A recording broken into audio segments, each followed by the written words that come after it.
जिल्हा परिषद आणि पंचायत समितीची निवडणूक आता होऊ घातलेली आहे। गेले जवळजवळ 1 महिन्यापासून या निवडणुकीच्या संदर्भात खूप चर्चा चालू होती।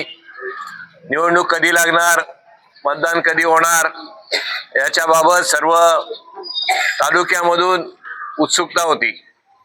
मंचर नगर पंचायतीची निवडणूक संपल्यानंतर या निवडणुकीसाठी सर्वजण प्रतीक्षेमध्ये होते आणि ती निवडणूक जाहीर झालेली आहे।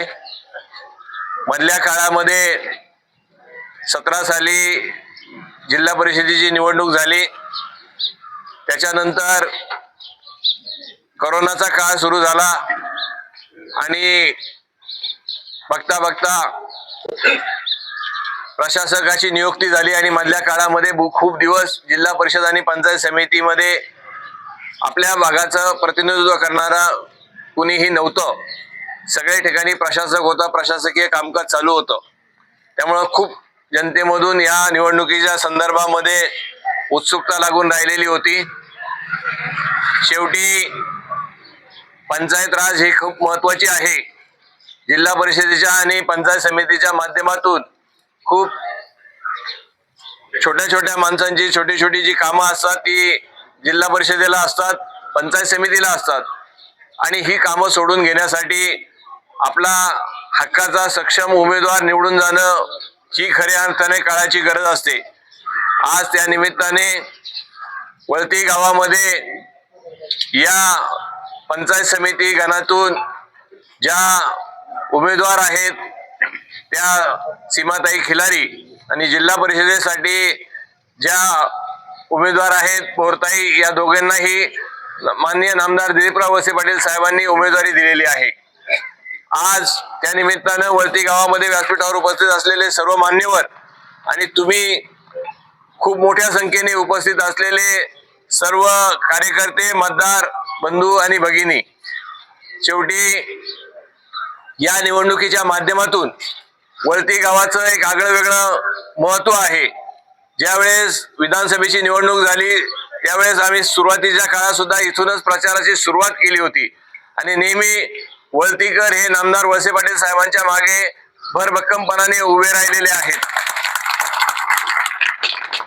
किती कुणी काही वल्गना केल्या तरी वळतीकर हे नेहमीच सुज्ञ असे मतदार आहेत।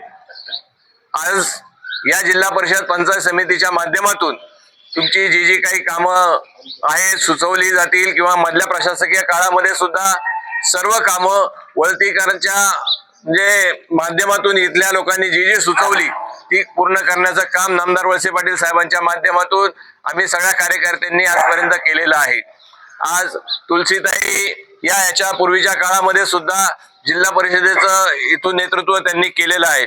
खूप चांगलं काम तुलसीताईंच्या माध्यमातून झालेलं आहे आणि सीमाताई या जरी नौख्या असल्या तरी रमेशराव खिलारी हे गेले 30-35 वर्ष नामदार वळसे पाटील साहेबांचा एक खंदा कार्यकर्ता म्हणून या संपूर्ण भागामध्ये खूप जीवापाड काम रमेशरावनी केलेलं आहे। कुठल्याही निवडणुकीमध्ये या सगळ्या गटामध्ये असेल किंवा आंबेगाव तालुक्यामध्ये असेल एक आगळी वेगळी छाप पाडण्याचं काम रमेशरावच्या माध्यमातून आतापर्यंत झालेलं आहे। खऱ्या अर्थाने एका सामान्य कार्यकर्त्याला नामदार वळसे पाटील साहेबांच्या माध्यमातून न्याय देण्याचं काम या निवडणुकीच्या माध्यमातून झालेलं आहे। उद्याच्या काळामध्ये आपल्याला आपल्या भागाचा विकास करण्यासाठी आणि नामदार वळसे पाटील साहेबांचे हात बळकट करण्यासाठी आपण या दोन्ही उमेदवारांना भरभक्कमपणाने पाठिंबा देण्यासाठी 5 तारखेला मतदान आहे। 5 तारखेला तुम्ही सगळ्यांनी नेहमीप्रमाणे घड्याळाचं बटन दाबून या दोन्ही उमेदवारांना भरघोस मताने विजयी करावं अशा पद्धतीची हात जोडून विनंती आपल्या सगळ्यांना करतो आणि थांबतो। धन्यवाद। जय हिंद, जय महाराष्ट्र। वळसे पाटील साहेबांचा राष्ट्रवादी काँग्रेस पक्षाचा